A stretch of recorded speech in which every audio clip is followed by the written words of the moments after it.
Famau Ahmed is one of the Greenstring Network's youth resource facilitators. With his beard and penchant for Muslim attire, he was routinely arrested and tortured by the Kenya police for several years. Police insisted that he had to prove he was not a terrorist. These encounters with police deeply affected him to a level that he began to doubt himself and began sympathizing with Al-Shabaab. In his own words, he says, "I fell asleep thinking of revenge, dreamt of revenge, woke up thinking of revenge, breathed revenge, walked revenge, and talked revenge." He had vowed to get his revenge for all the suffering that he had incurred at the hands of the police. He had often wondered what drove one to want to hurt their fellow human beings, especially what drew one to become a terrorist. It seemed absolutely absurd to me that one would prescribe to crime as a way of life, or that one would intentionally seek to harm another. I will soon understand the depravity that drove some human beings to turn to terror. It all started when he was profiled as a member of the Al-Shabaab, all because he had a beard and looked like a Somali. He was arrested and tortured by the police many times. The first instance was in 2008 on his way to Mombasa. He was interrogated and tortured for a week.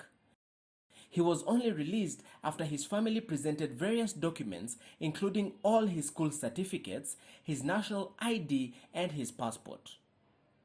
One document should have sufficed, but his family had to bring everything they had to prove his citizenship.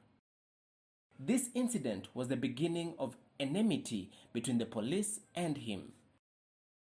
He says, "I had heard of people being profiled, but I never imagined that this would be my story too. That the country I was born into, the country I had been proud to call my own, the country I would have given my life for, saw me as an outsider who needed to prove his belonging, a stranger who needed to convince the authorities that this was his country too." I was arrested 3 more times, in 2010 and in 2013, both times for allegedly being an Al-Shabaab member. On both occasions, I was held in custody for 3 days where I was questioned over and over and over and tortured. I would later be released and my arrest explained as a case of mistaken identity. My 4th arrest happened when Lamu was invaded by Al-Shabaab in Mpeketoni in Lamu East. I was arrested for allegedly hosting Al-Shabaab fighters and storing their weapons. 20 officers raided my home, and when nothing was found, it was again dismissed as a case of mistaken identity. I was livid at my mistreatment. I kept reliving the humiliation and indignity that I had suffered at the hands of the policemen. Revenge was all I thought about. Earlier on, he had begun storing up videos of Al-Shabaab attacks on his phone, including the Mpeketoni and El Ade attacks of 15th January 2016. It became his mission to join Al-Shabaab as his only way of getting revenge. All that changed when he attended a Kumekucha leadership training organized by the Greenstring Network. The training was transformative for him. Learning about trauma and how to deal with it was a game changer. He now understood what had driven him to the thoughts of revenge that he had entertained. Better yet, he found healing from the trauma he had suffered, and he was finally able to let go of the weight that he had been dragging around for years. He also got the opportunity to train other young men who, like him, had suffered traumatic events and were on the path to radicalization. As a testament to the change in him, he was accorded the opportunity to train police officers. As a former avowed enemy of the police, a victim of police profiling, being asked to train them on well-being and resilience framework sounded like a joke. He says, "I got to see the police officers from a different perspective. I got to see them as human beings like me who were also victims of a different kind of trauma and who needed healing just like I did." Famau adds, "As the training with the police began, I was able to forgive myself.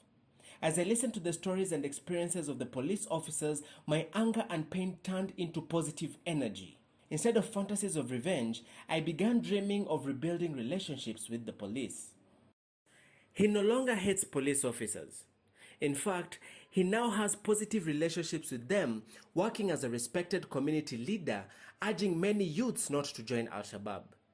He's currently working with local police stations in Lamu, where he plants flowers and works with police officers to water them weekly.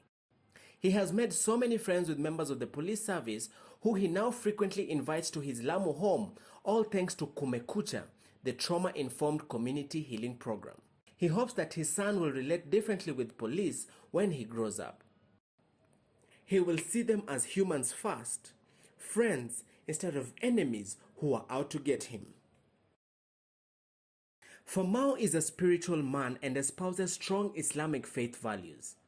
He's a leader in his local community and mentor to young people through the Kiunga Youth Bunge. He has founded local youth organization and has been at the forefront of helping a myriad of youth on the island to get national identity cards and birth certificates by working with local administrators.